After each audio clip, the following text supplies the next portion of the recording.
Tem pessoas aqui que estão em pé de guerra, mas a guerra está por dentro.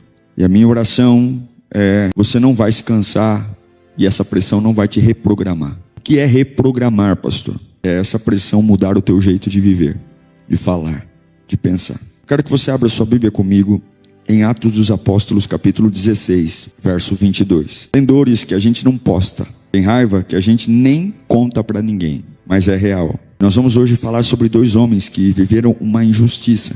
Só quem já passou por uma sabe do que eu estou falando.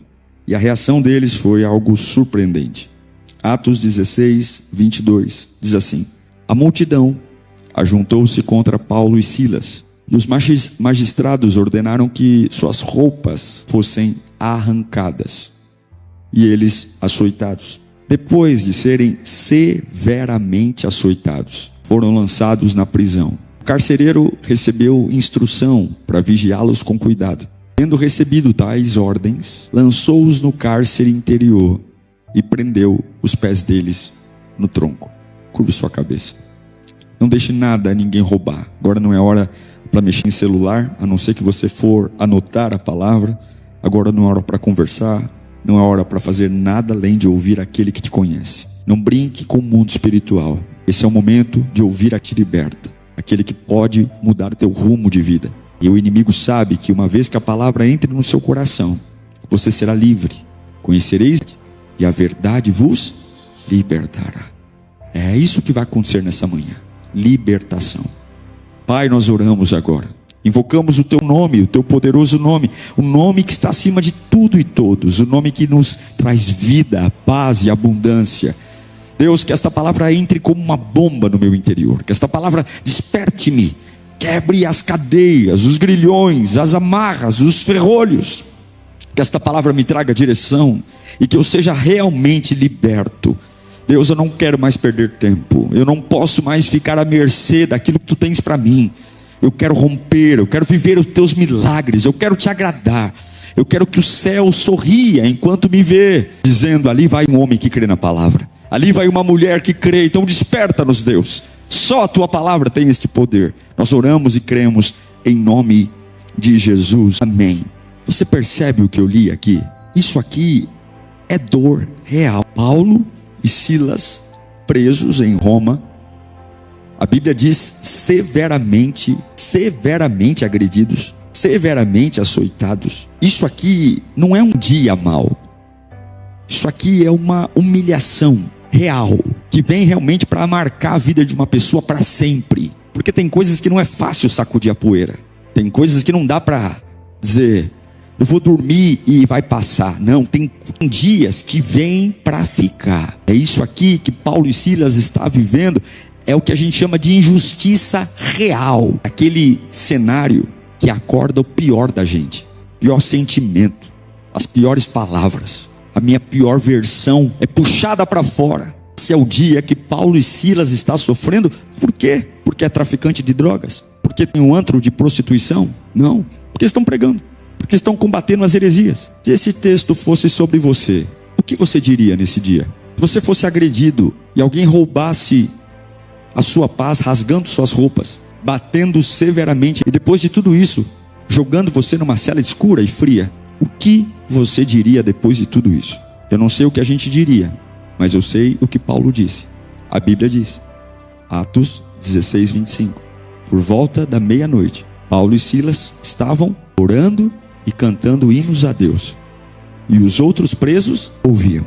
Meia-noite é quando a mente grita. Meia-noite é quando as trevas ficam mais densas. Meia-noite é quando o corpo pede vingança. Meia-noite é quando você começa a flertar com, negociar com Deus. Meia-noite é quando começam a vir pensamentos intrusivos, onde você começa a falar até quando vale a pena. Mas o texto diz, meia-noite, orando e cantando, e os outros presos ouviam. Fala comigo, orando e cantando, e os outros presos ouviam. Eles não cantaram porque a dor passou. Eles não cantaram porque o sangue dos chicotes estancou. Não, eles não cantaram porque alguém prometeu defendê-los. Eles não cantaram porque a cela se tornou mais perfumada. Eles cantaram porque não deixariam a dor lhes governar. A dor governar. Criador governar. E quando meia-noite eles cantam e oram, Deus responde. Atos 16, 26. De repente, viu um terremoto tão violento. Veja que quando é para falar do sofrimento, a Bíblia diz que eles apanharam severamente. Eles apanharam com muito ódio. Mas quando Deus responde, também é violento. Observe que não é só o mal que é violento. Deus mandou um terremoto tão violento, aleluia, violento, que os alicerces da prisão foram abalados. Você está sentindo o que Deus está falando com você aqui? E imediatamente todas as portas se abriram, os corredores de todos se soltaram. Olha o 28. O carcereiro, Paulo, porém, gritou: não faça isso, estamos todos aqui. Porque quando a boca mantém a adoração em um ambiente de prisão, Deus não muda só você, Deus muda todo o ambiente. Quando a boca mantém a adoração no ambiente de opressão, Deus não muda só você, Deus muda tudo que está à sua volta.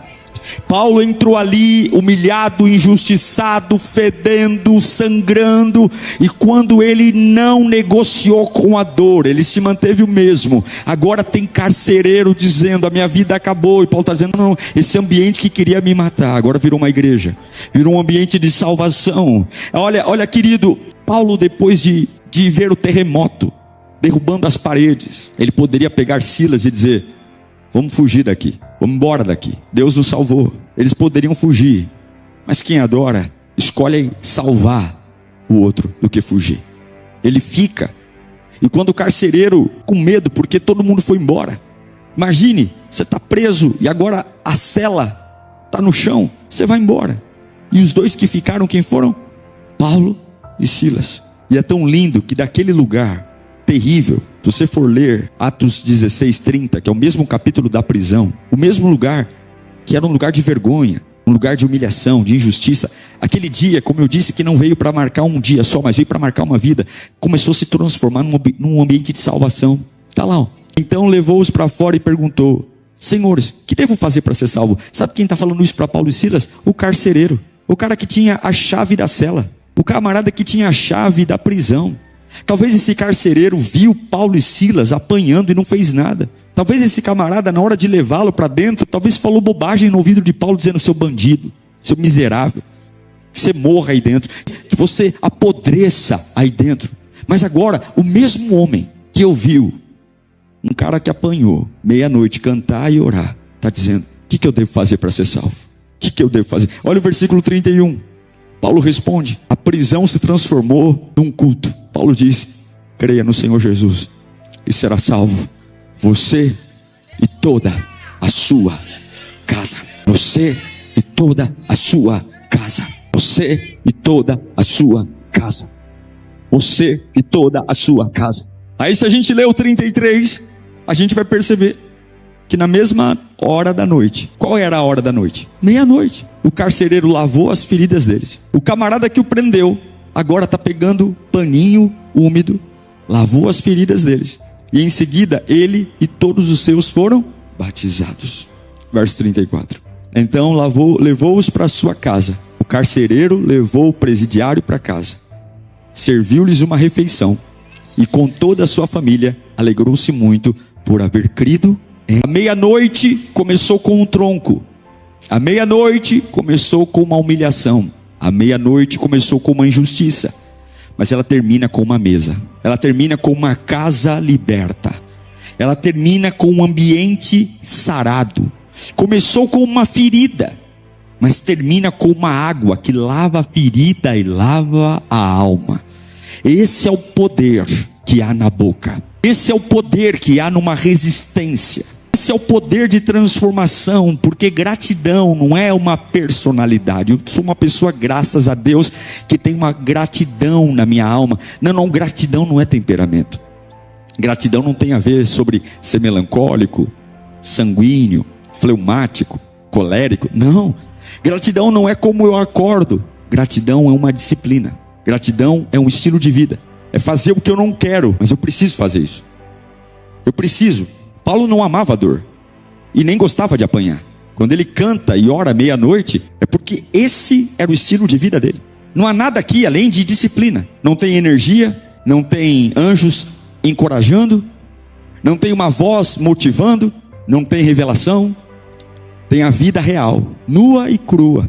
Tem a vida real, e no meio de uma vida real como ela é, sem enfeite, sem cor, Paulo mantém a disciplina. É o que Paulo vai dizer em Filipenses 4, sempre no Senhor. E eu direi, alegrem-se. Alegrem-se sempre no Senhor. Deus é a fonte. Ele não diz alegrem-se no clima, alegrem-se na vibe, alegrem-se no que está acontecendo. Não, a fonte da alegria é o Senhor. Alegrem-se no Senhor. Alegrem-se no Senhor. Não tira os olhos dele. Não duvida, não olha para o lado, não olha para o outro. Ele vai dizer no capítulo Filipenses 4:6, ele vai dizer, não andem ansiosos por coisa alguma, mas em tudo, por meio da oração e súplica, com ações de graça, apresentem seus pedidos a Deus. Olha o texto, ele não diz, não sintam-se ansiosos. Não, ele diz, não andem. Sentir é uma coisa, andar é outra. Repito, Paulo não diz, não sintam-se ansiosos. Ele diz, não andem. Eu posso estar sentindo, mas eu não vou andar como? Entende? Eu posso estar dentro da minha alma ruindo, mas serão passos de ansiosos. Serão passos de quem confia na bondade e na fidelidade de Deus. Eu posso estar tremendo na base dentro de mim, mas eu vou andar como alguém que sabe que aquele que me chamou não vai largar minha mão. Eu posso estar por dentro da minha alma querendo quebrar. Eu não vou, a Bíblia não diz para você não sentir ansiedade. Ele sabe que sentir faz parte da humanidade, mas ele está dizendo, não ande ansioso. Paulo entrou sentindo medos na prisão. Paulo entrou sentindo raiva na prisão. Paulo entrou sentindo dores na prisão. Mas ele andou como um adorador e como alguém que clama. E é por isso que o terremoto vem. Talvez seja por isso que o terremoto não veio ainda. Porque você anda ansioso. Não só sente, mas anda. Anda e deixa todo mundo à sua volta maluco. Mas existe algo poderoso aqui. Não more na ansiedade. E como é que eu não moro na ansiedade? A Bíblia diz, está lá no versículo 6, não andem ansiosos por coisa alguma, mas antes apresentem sua vida, ações de graça, seus pedidos a Deus. A gratidão não é o final do processo. Não é assim, eu vou viver tudo e lá na frente, se Deus me abençoar, eu agradeço. Eu vou fazer tudo que eu tenho para fazer e eu espero lá na frente agradecer. Isso é coisa de gente normal. E você não é normal. Você não é normal. Existe um espírito sobrenatural morando em você. Querido, você não é normal. Não dá para cantar normal. Não dá para orar normal quando eu sei que o Espírito Santo habita em mim. Não dá para reagir normal. Eu vim aqui para deixar pessoas com ponto de interrogação. Tem gente que nunca vai entender como é que eu estou em pé. E isso é obra do Espírito Santo de Deus. Tem pessoas que nunca vão compreender como é que você está aí onde está. E vão falar um monte de coisa, mas a conta nunca fecha. Porque alguém não é normal morando em você. Não será normal. Não será. E o que Paulo está falando? Apresentem os seus pedidos a Deus. Porque a gratidão não é final. Gratidão é meio, é processo. E aí a Bíblia diz que se eu tenho coragem para agradecer, coragem para usar a minha boca. Olha o versículo 7 de Filipenses 4. Então, a paz que excede todo o entendimento guardará o coração, os pensamentos de vocês em Cristo Jesus. Como se Deus falasse, deixa eu pegar teu coração aqui, deixa eu pegar tua cabeça aqui, eu vou guardar dentro de mim. Porque alguns guardam a paz e o coração no resultado de um exame. Alguns guardam a paz e o coração num diálogo de relacionamento. Só que isso pode falir, pode quebrar. Mas quando a minha paz, o meu coração e a minha mente estão guardados naquele que não perde uma batalha. Meu irmão, eu não tenho medo do futuro, eu não tenho medo do que pode acontecer, porque o Senhor reina sobre todas as coisas. Levante suas mãos para cá, eu quero declarar uma força brotando de dentro de você. A sua boca vai ser o seu altar. O diabo quer a sua boca, o diabo quer as suas palavras, mas eu declaro uma força vinda do Espírito Santo. A mesma unção de disciplina que estava sobre Paulo e Silas estará sobre você.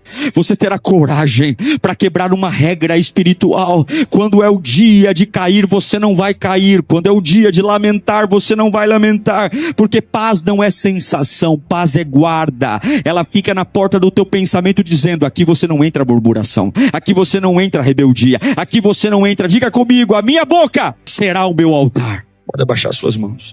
E Paulo continua dizendo, no versículo 8 de Filipenses 4, tudo que for verdadeiro, tudo que for digno de respeito, tudo que for justo, pense nisso, pense nisso.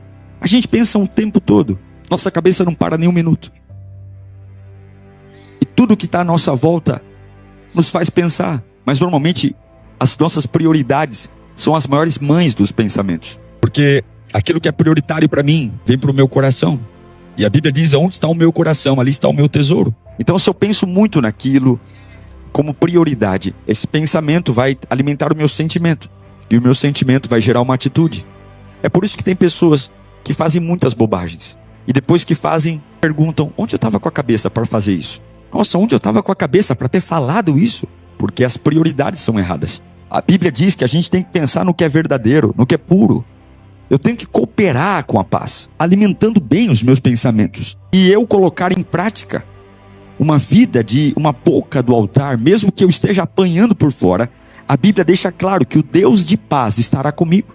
Eu não quero só cantar meia dúzia de músicas aqui na igreja. Eu quero uma vida de paz. Eu não quero só uma vida de chorar e dizer: vai ficar tudo bem. Não, eu quero um caminho de verdade. Será que você não precisa disso nesta manhã? Será que não é isso que a sua casa precisa nesta manhã? Para mudar tudo? Para ser uma pessoa diferente? É lindo porque o autor de Hebreus, ele fala que essa paz, essa oração meia-noite, esse louvor meia-noite, ele é um sacrifício. Hebreus 13:15. Por meio de Jesus. Portanto, ofereçamos continuamente a Deus sacrifício de louvor. Que legal, né? Algumas pessoas falam assim: nossa, eu amo o momento do louvor. Nossa, o momento do louvor é o momento do culto que eu mais gosto. Mas Paulo não, o autor de Hebreus diz que esse louvor aqui, ele é chamado de sacrifício.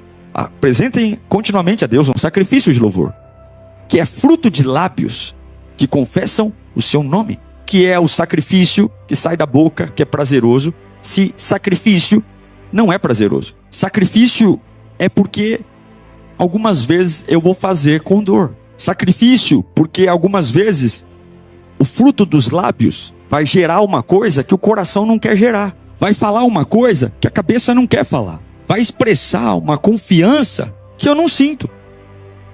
E é por isso que o sacrifício de louvor é o que Deus espera de você. Não é gostoso louvar. Louvor verdadeiro é sacrifício. Não confunda as 3 canções do culto com uma vida de louvor. Não confunda a vibe do culto com uma vida de louvor. O coração não quer, mas a boca escolhe louvar.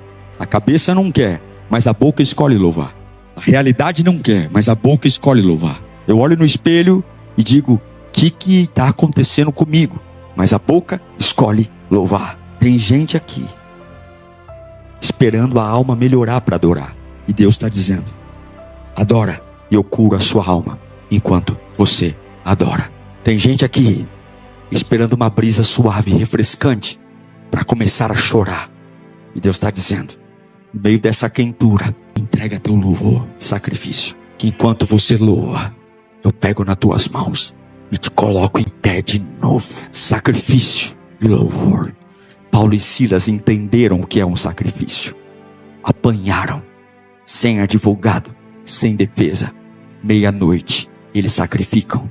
E o céu se levanta e manda um terremoto de avivamento. Você está esperando respostas de lugares que não vão te responder. Eu me lembro de Daniel, no capítulo 6, verso 10. Existe um decreto que quem orar vai ser jogado numa cova de leões. E quando Daniel soube do decreto, quando o decreto foi publicado, o que ele fez? Ele foi para casa, para o seu quarto, no andar de cima, cujas janelas davam para Jerusalém. Agora leia comigo, 1, 2, 3. E ali ele fez o que ele costumava. O que ele costumava fazer? Ele orava 3 vezes por dia. O que o decreto diz? Que quem orar a partir do decreto vai ser jogado numa cova de leões. E o que ele vai fazer sabendo do decreto? Ele vai fazer o que ele costumava fazer. Porque decreto do diabo não muda o que eu tenho que fazer. Decretos do inferno não mudam o que eu tenho que fazer. Decretos do diabo não mudam o que eu tenho que fazer. Decretos do inferno não mudam a minha rotina. O diabo não vai alterar seus costumes. Você vai fazer o que tem que fazer. E não significa que eu não tenha medo do decreto. Significa que eu não vou andar com medo. Eu posso ter medo, mas não vou andar com medo. Eu posso me sentir intimidado, mas eu não vou andar intimidado. Ele vai para o quarto dele, ele abre a janela, ele poderia orar debaixo da coberta, ele poderia orar no chuveiro, ele poderia orar escondido. Não, ele fez questão de orar como ele sempre orava, janela aberta, olhando para Jerusalém, crendo que Deus pode todas as coisas. Mas os fofoqueiros vão ver, vão me delatar para o rei. Eu posso ser jogado na cova dos leões. Meu querido, aquele que te chamou não vai deixar ninguém pôr a mão em você se você for fiel. Sacrifício de louvor, sacrifício de louvor. O decreto quer sequestrar a tua linguagem. O decreto quer sequestrar o seu jeito de viver. El responde como costume. E a pressão não apaga o hábito. Sou assim que eu sou. Eu canto, eu vibro. Eu me lembro de Deus Todo-Poderoso. Antes mesmo de milagres, antes da multiplicação de pães e peixes, antes de grandes milagres, da ressurreição de Lázaro. Em João capítulo 11, verso 41. Antes de ressuscitar Lázaro, Jesus diz, então tirem a pedra. E o que ele fala? Antes de falar, Lázaro, vem para fora. Ele diz, Pai, eu te agradeço porque me ouviste. Porque a gratidão, ela vem antes do visível. Se você precisa ver para agradecer, você é um incrédulo. Porque um homem tomado de glória, ele nem viu, mas já está agradecendo. Ele nem viu o marido se converter, já está dizendo, Senhor, obrigado, porque ele vai ser um homem tomado da glória de Deus. Eu nem vi ainda esse contrato que eu vou fechar, mas eu já estou dançando cheio do Espírito Santo, porque esse mês tem contrato. Esse mês já estou agradecendo, Senhor, pelas vendas que eu vou fazer. Eu já estou agradecendo pelas comissões que eu vou receber. Eu estou sentindo, porque o meu Deus, ele não é como eu. Se eu que sou mau, sei dar coisas boas para a Júlia, imagine o meu Deus que é Deus bom, bom, bom, bom, bom, bom, bom. Eu já estou agradecendo, porque janeiro será um mês de cuidado de Deus. Isso é fé adulta. Agradecer antes do resultado, cantar antes do alívio, orar antes do terremoto. É a expressão de um relacionamento. Mas pode acontecer o contrário também. Pode acontecer de eu não agradecer por nada. A Bíblia fala sobre isso, Romanos 1, 21. Paulo vai falar que, porque tendo a Deus conhecido, não glorificaram como Deus, nem lhe renderam graças. Pelo contrário, seus pensamentos tornaram-se fúteis e o coração insensato, e deles se obscureceu. Tem gratidão, você tem pensamentos fúteis. E se pensamentos são fúteis, seu coração é obscurecido. Sem gratidão, você vive sobre reação. Você já parou para olhar no espelho e perguntar o que aconteceu com a sua vida espiritual ao longo dos anos? Que o normal é melhorar. O normal é me tornar mais forte. O normal é me tornar um crente melhor. O normal é ter mais experiências. O normal é evoluir. Tudo na vida é assim. Nós, quando não agradecemos a Deus e quando não o reconhecemos, tendo sacrifícios de louvor, nós pioramos. E pioramos muito. E o pior, além de piorar, nós fazemos as pessoas que estão ao nosso lado piorar com a gente. Eu ponho o pé no freio e freio o carro de todo mundo. E hoje Deus te trouxe aqui nesta manhã para dizer, o que você espera para sacrificar por mim? Você quer fazer acordos com o carcereiro para sair daí? Você está esperando o diabo sair de férias? Ou você vai ignorar o que está acontecendo e olhar para o trono e sacrificar? Entregar algo que te custe. Abrir a boca e no meio de toda essa situação complexa, cantar louvores a mim. E no meio de toda esta opressão, dizer que eu sou um Deus bom.